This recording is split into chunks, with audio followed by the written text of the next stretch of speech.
For today's video, magluluto tayo ngayon ng isdang tambakol.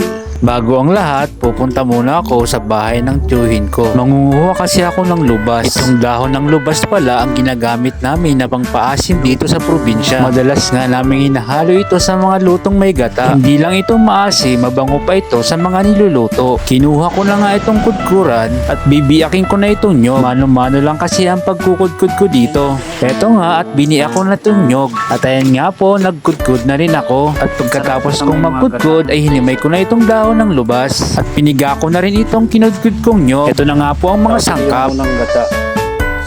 So nihaluan ng bawang, sibuyas, luya at saka sigay na natin yung luya. Saka yung bawang. Yung sibuyas. Maglalagay tayo ng konting asin.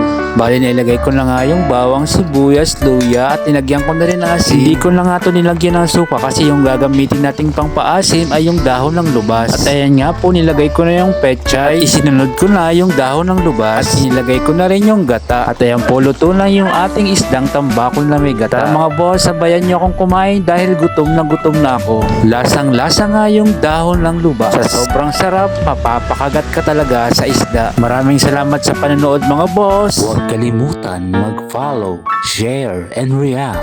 Thank you.